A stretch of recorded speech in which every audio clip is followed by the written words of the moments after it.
Now, can you tell us what your name is, Okay. where you live, and then you can go on about the 1985 versus now and go Okay, from there. Okay. My name is J.R. Crane. I'm Eddie and Dorothy's son-in-law. Uh, I worked 37 and a half years for the DOH. Any questions?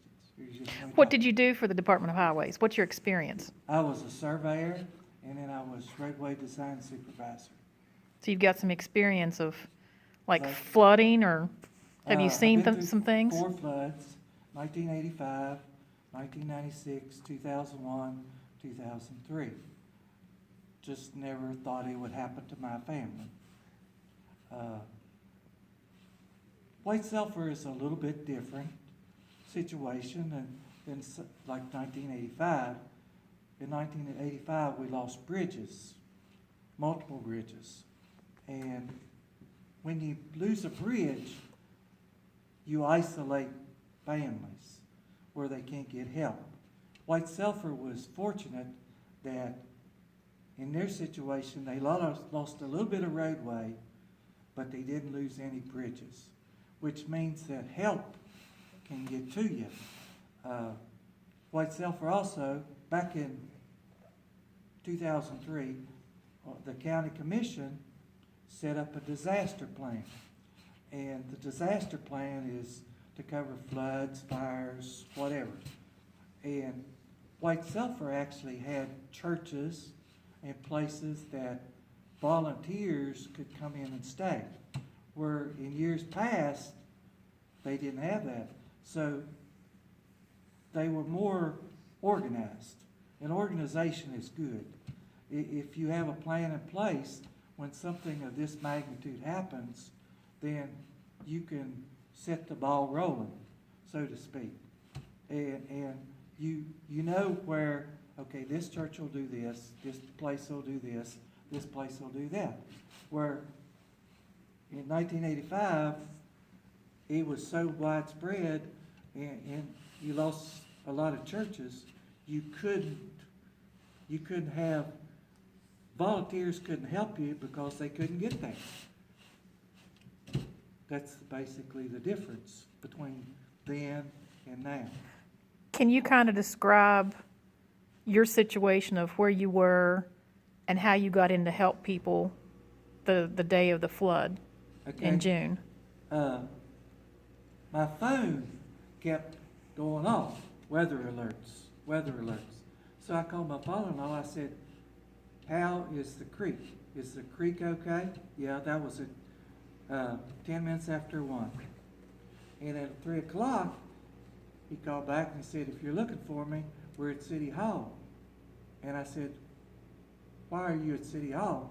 Because he said the water is coming up. It's coming. He said we had to get Dorothy out. And I said, he said, Linda came and got us. I said, did you get your car out? He said, no. I said, well, I go back and get my car. And I asked him, I said, could I come over and help you get your tools and stuff out of your garage? And he said, you can't get here. And I said, what do you mean I can't get there? He said, well, Harts Run's closed and it's washed out Route 60. And I found out that was in front of April's, the water that came over the road and washed the road out. He said, you can't get here to help me. And then you get this helpless feeling like, I can't do anything. I mean, all you have to do is just sit there and wait. And then about 2 o'clock, Linda called from City Hall and said, John said, if you'll come up interstate, we'll let you get off the ramp and you can come and get Dorothy and take her to your house. I said, okay. So when we got there, the deputy sheriff wouldn't let me in there. So I called John again. I said, John, they won't let me in. He said, I'll be up there. So we went and got Dorothy and brought her to our house. And then, so about 7 o'clock or something on Friday morning, Linda and Eddie came to our house. So my my stepson and we got ready and we went back over to see what we could do. And we knew the house was still there because Pat Tangler had his sister call me and said, the house is still in good shape. He said, we looked and we saw the house. It's still there, which I thought, okay, that's good. So we went over and being through the floods,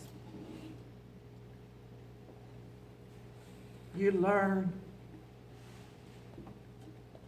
no matter how bad it is, you assess the damage and you move forward. You learn tough skin. I mean, I've seen trees that stand as tall as I am go through houses. I've seen houses with rocks, basketball-sized rocks, to the second floor. And there's nothing you can do about those. I mean, they're no longer functional. But anything that you see that you can rebuild, you go from that point. So we looked, water's about 35 inches high. So we decide everything 39 inches below, we're going to tear out. Any piece of wood you got, throw it out. Just you got to make that decision. Anything that's below the water level, you can't keep it. Because every time that wood breathes, it gives off all the nasty things that was in the water. Because when you have a flood, you have sewer water, you have cow poop, for lack of a better word. Anything that could possibly be there is in that water. So you just realize at that point on, everything that's bad, throw it away. And you start looking to what we can do. And we did. We cut everything 39 inches and below, took out all the insulation. We took out the floors that we had to. We started trying to get the mud out of the house. And I can tell you this, dog food is the nastiest stuff that ever was when it gets wet. I mean, on his back porch, there was dog food. Dog food goes from just a little bitty thing about this big to a big gob of stuff about this big. And I mean, it was all over the floor. So the Concord cheerleaders showed up. And one of the Concord cheerleaders and I, we started cleaning the back porch, shoveling this dog food. I mean, we took it, she had a shovel, I had a broom, we swept it in, she'd throw it out in the yard. And we did this for 4 hours. For the back porch, it's probably 10 foot wide by 15 foot long. I mean, that stuff is the nastiest stuff that I ever seen. In the Red Cross, we had some volunteers come by the Red Cross and they gave us a kit. And it has squeegee in there. Well, we broke that squeegee in about an hour. So the next morning, we went to Lowe's and we got us some good squeegees. They brought them in. They just put them on the shelf.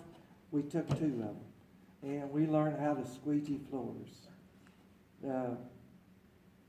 It's a nasty process. I mean, anything that, if you've never cleaned out a house with mud, it's a mess. And, you know, the hard part is you never want to touch your face. And your nose always itches. Your mouth wants to twitch. And you think, no, I can't do that. I can't do that because of all the germs. Did they have, I think I remember somebody saying that there were people that were doing tetanus shots. Yes, I already have my tetanus shot. Okay. I was up to date. They were giving those for free. Right. Anybody that came in to help or was... Yes. And then once we got his house basically tore out. And Samaritan's Purse had told us that when you get it stripped down, we'll come in, we'll spray it, absolutely free. So after we had it out and we was waiting on Samaritan's Purse, there was a group from Michigan, and there was 22 high school, college-age kids. And so they were going around tearing down buildings, or the buildings were basically halfway tore down. So they were trying to clean up. So they were cutting them up in little bitty pieces and actually manually dragging them from wherever they were to the road, because the National Guard wouldn't pick them up unless they were at the road. So I went over and I talked to them, and I said, if you'll cut them up in pieces that I can pull with the truck, I'll save you some work. So for a day and a half, I pulled buildings with the truck to get them over to the road so that they could clean up. I mean, because a lot of the buildings weren't in the right location. I mean, it washed things, 200 feet from where they were. So I was trying to help them because, we were at sort of a standstill for a day or two till they came in and cleaned up. And then Eddie had actually hired people to go under the house and clean up, and they did a so-so job. So I wound up going under the house. I found buckets. I found pieces of wood. I found paint buckets. I found garbage cans. I didn't find any dead animals, thank goodness. But anything else that you could probably name, I found pieces of iron that I don't know where they came from. All kinds of metal. Anything that could wash under the house, we got out. I spent an entire day and a half, I believe it was, clean out, and then we put down plastic. I'm through talking. We ended up with a big shell sign. Huh? Big shell sign was in our yard. Oh yeah, big shell sign. It washed over. It was behind the garage. And it came from on Route 60. Were you able to salvage anything? I think Eddie had mentioned a tool shed or anything like that. Were you able to salvage any of the? I went over on Saturday, after the flood. The first day we started, and then we went over Saturday, and I took the dump trailer, and we started digging in the mud to find any tools that we could find that, usually the water, when it takes a building, it'll start churning. And as it churns, it covers things up with mud. And usually you can dig in the mud and find some of the things, wrenches and things like that. Electrical stuff, there's so much mud in them, they're basically trash. They're not worth, once it gets in the little crevices, you can't get it out. And it seems like dirty water rusts stuff way quicker than clean water. I don't know why, but once that dirt and stuff gets in, it's almost like instantaneously it's rusted. Did it seem like it was overwhelming of where to start and how to get things that were destroyed, how to get it, even to restore a yard? Well, no, because like I say, once you've been through 4 of them, you know how it teaches you skills that you could use later. And unfortunately, you don't want them to happen to your family, but you come in with a plan. Once you look at the place, you say, okay, this is what I gotta do. This is step 1, 2, 3, 4. I mean, you know from doing that. I mean, you know, the experience that the DOH taught me, I think carries over, that you can assess the damage, come up with a plan to rebuild, and move forward. That's what we done. That's what we done. That's what we done.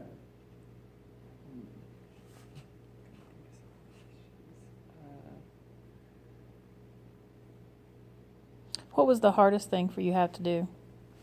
Or what was the hardest on you during the whole process? Did you ever feel helpless, angry, wanted to sit down and cry? We did it. Maybe when I was cleaning up the dog food.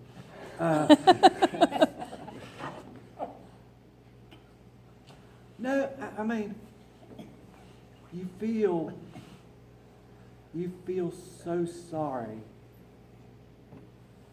for everybody. I mean, it's, you know, you can't really help people.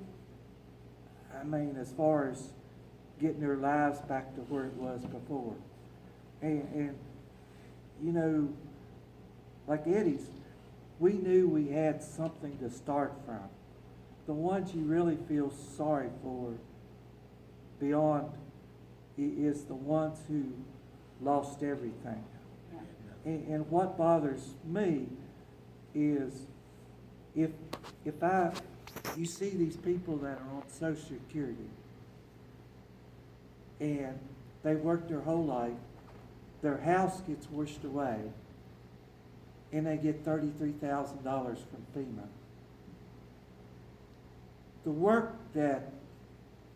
The money that Eddie got for his house, if he hadn't had volunteers and to help him, there's no way that you can rebuild your house without owing money. And the people that, you know, you got a widow woman that gets $900 a month, she can't pay a house payment. I mean, Hope Village is great, you know, but the bad part is, yes, if you had a house, Hope Village is gonna hopefully build you a house. But until recently, always before, if you were a renter, you got nothing. And the good thing about White Sulphur, they are setting up, trying to get places for people who rent it. And that's one of the things they've learned is you have so many people displaced that have no place to go. I mean, if you're a renter, FEMA's not going to help you. If you rent to own, FEMA's not going to help you. So never buy a rent to own house. That's a bad policy. For anybody that you could share that with. No, never rent to own a house. Because if you get destroyed, you'd have nothing. But White Sulphur, the people they are trying to help people who rent, which is something that no flood in the past, nobody's ever tried to help those people. You know, they're basically on their own, even though they lost everything, just like the people who had houses. Which is good. I mean, it's good that they are trying to help those people. After working with people in the repairing process, do you feel that overall the community bond and unity is